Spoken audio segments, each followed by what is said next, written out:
আমি সুব্রত দাস, ডিরেক্টর এবং প্রিন্টের লাইব্রেরি।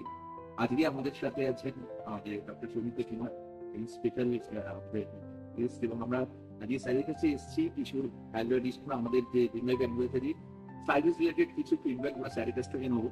তো আমাদের অ্যাকচুয়ালি এই কলকাতাতে আমরা একটা হাইরোড একটা প্রোগ্রাম করি, যেটা আমরা বিভিন্ন ক্ষেত্রে মানে লাস্ট 2 বছর ধরে করে আসছি। স্যারও আমাদের আপকামিং সেশনে আমাদের এই প্রোগ্রামটাকে রিপ্রেজেন্ট করবে। তো রিসেন্টলি একটা ঘটনা ঘটেছে যার জন্য এই ভিডিওটা বানানো। তো আমি সেটার ব্যাপারে কোনো স্যারের সাথে কথা বলবো। প্রথমে মোস্ট জানি আমাদের যে চ্যানেল আছে টিএনডিএনআই, তো আমরা একটা অ্যাওয়ারনেস অ্যাকচুয়ালি করি। আমরা যে ভিডিওটা বানাচ্ছি এটা একটা অ্যাওয়ারনেসের জন্য। তো এটা অ্যাকচুয়ালি বাংলার জন্য অনেকেই আছেন আপনাদের মধ্যে যারা কলকাতায় এসে বা ইন্ডিয়াতে, তো অনেকে ইন্ডিয়ার বাইরে তো আছে যারা হয়তো এখানে থাকে বা বিদেশে তার ছেলে মেয়ে পড়াশোনা করতে যান। তো রিসেন্ট একটা ঘটনা যেটা ঘটেছিল আপনার ক্ষেত্রে, যেটা আমরা করেছি, সেটা হচ্ছে রিলায়েন্স একটা হেলথ ইন্স্যুরেন্স ক্লেম। তো এই ক্লেমটা যখন হয়েছিল সেখানে ক্ষেত্রে ক্লেম রিজেক্ট হয় কিছু কারণে, এবং তারপরে এটা হয় কি একটা সমস্যা, তারপরে পুরো প্রসেসটা রিলায়েন্স লাইব্রেরি থ্রু ওভারসেন করে। আমাদের যেটা বলার ছিল এখানে এই প্রোগ্রামটাতে, সেটা হচ্ছে স্যার সেই সময় ছিলেন না, বিদেশে ছিলেন, এবং সেই সময়তে পুরো প্রসেসটা আমরা একদম বিদেশ থেকে এখানে হয়েছে, এবং এই ইনভার্সমেন্টে এবং স্যার ক্লেম সেটেল হয়ে গেছে, স্যার আপনারা পেয়েছেন। আমি একটু ছোট্ট করে স্যারকে বলবো, আপনার যে এক্সপিরিয়েন্সটা, আপনি বিদেশে লন্ডনেতে আপনার মেয়ের কাছে ছিলেন, কিন্তু আমাদের যে পুরো প্রসেস যেভাবে আপনাকে আমরা পাঠিয়েছিলাম, একটু আপনার এক্সপিরিয়েন্স শেয়ার করেন। তো আমি যে প্রবলেমটা হয়েছিল সেটা হচ্ছে একটা আমার মেসেজকে নিয়ে মেসেজের হঠাৎ মাঝরাতে একটা প্রবলেম হয় যে ডিলিরিয়াম থাকে, যে কথা বলতে অসুবিধা হচ্ছে, এরকম কথা বলছে, কথা বলতে পারছি না, এরকম অবস্থায় আমরা ভোরের দিকে চেক করছি, করলাম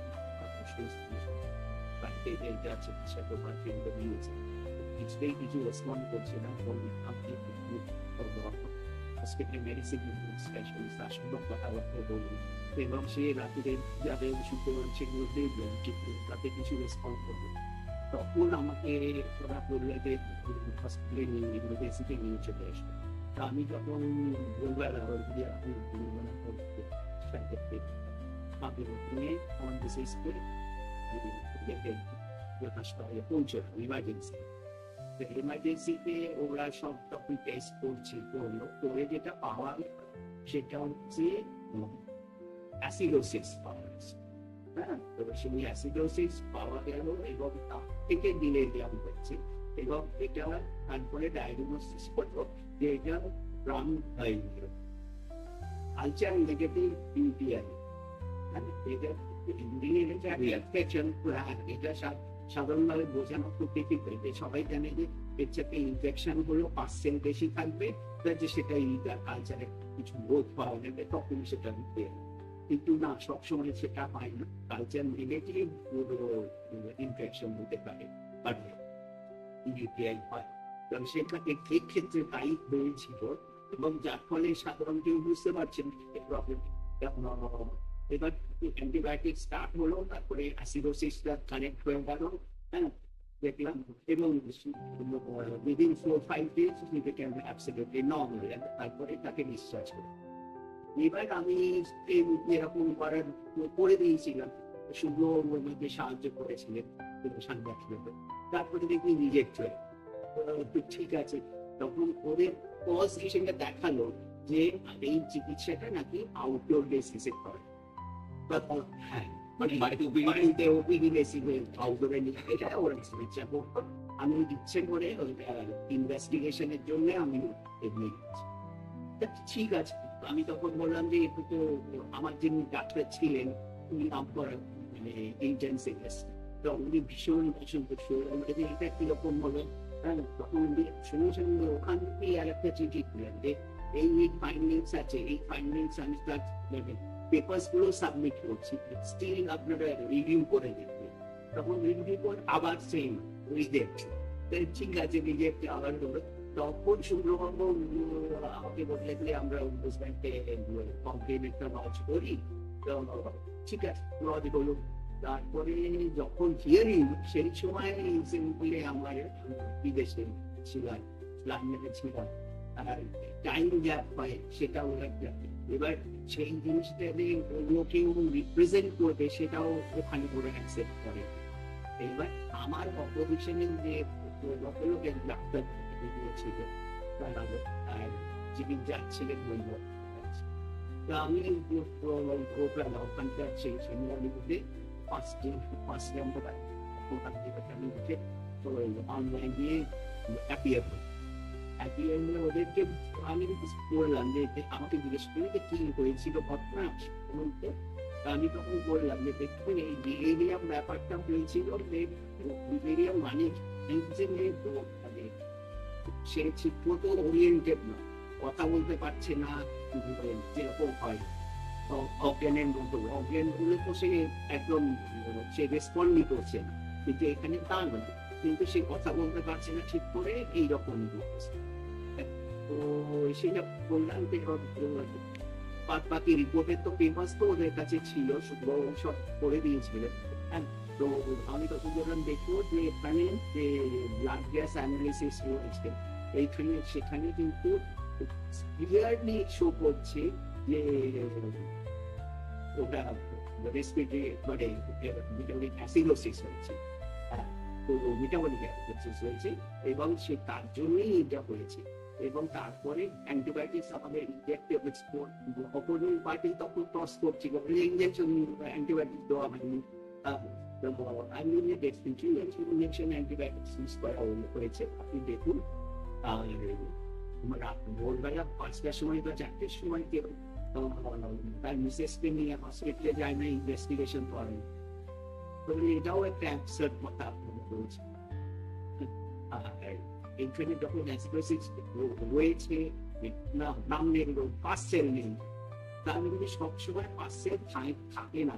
আপনি এটাই ভুল করেছেন যে অনেক সময় পার্সেল পাওয়া যায়, সেরকম অবস্থাতে এটা হয়েছে এবং কানেক্ট হয়ে গেল 4 দিন না 5 দিন ছিল এবং বিলও হয়েছিল 94,000 এরকম।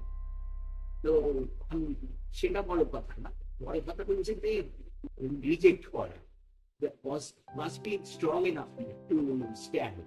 তো আমি তখন এই কথাটা শুনে ওরা তখন বললো না না ঠিক, আমরা বুঝলাম যে এই জিনিসটা হচ্ছে।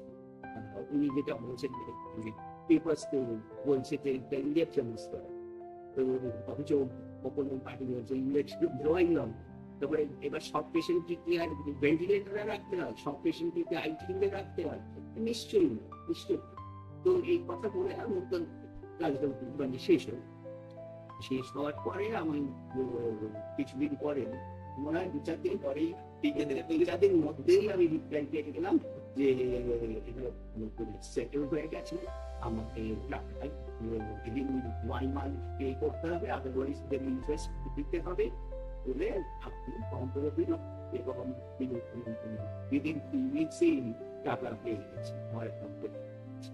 সুতরাং once you have the মানে you want to fight R at least ওনার মতো লোক থাকলে যে আপনাকে গাইড করে দেবে যে কোথায় যেতে হবে, কিভাবে অ্যাপ্লাই করতে হবে, কিভাবে পেপার তৈরি করতে হবে, আর তাহলে আপনার কাজটা অনেক ইজি হয়ে যে একা তো এই জিনিসগুলো আমারও জানা ছিল, কিন্তু তুমি করে দিয়েছিলেন যার ফলে ভেরি ইজি।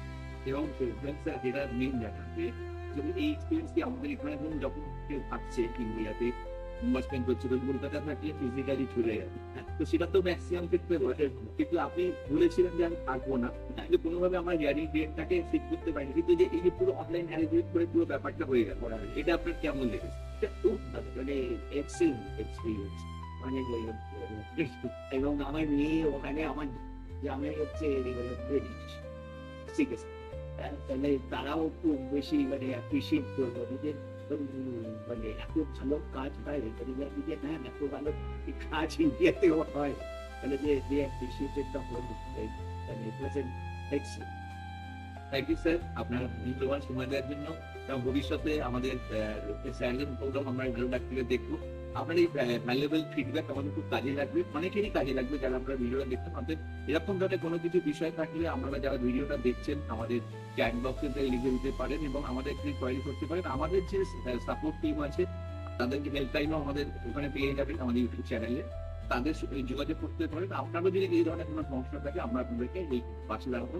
আবার আপনাকে ধন্যবাদ যে বেশি করে আমাদের হতাশ হবেন না, যখন কোনো জিনিস হাতের বাইরে গেল তখন হতাশ হয়ে ছেড়ে দেওয়াটা হচ্ছে মানে শুক্রবারের মতো লোক থাকতে হবে যে আপনাকে ঠিক জায়গায় গাইড করে দিলে আপনাকে একটুখানি পরিশ্রম করলে কাজটা কিন্তু হয়। এটাই আমি আলটিমেটলি মানে কনক্লুড করছি যে এটাই মানে যে আমার ওকে,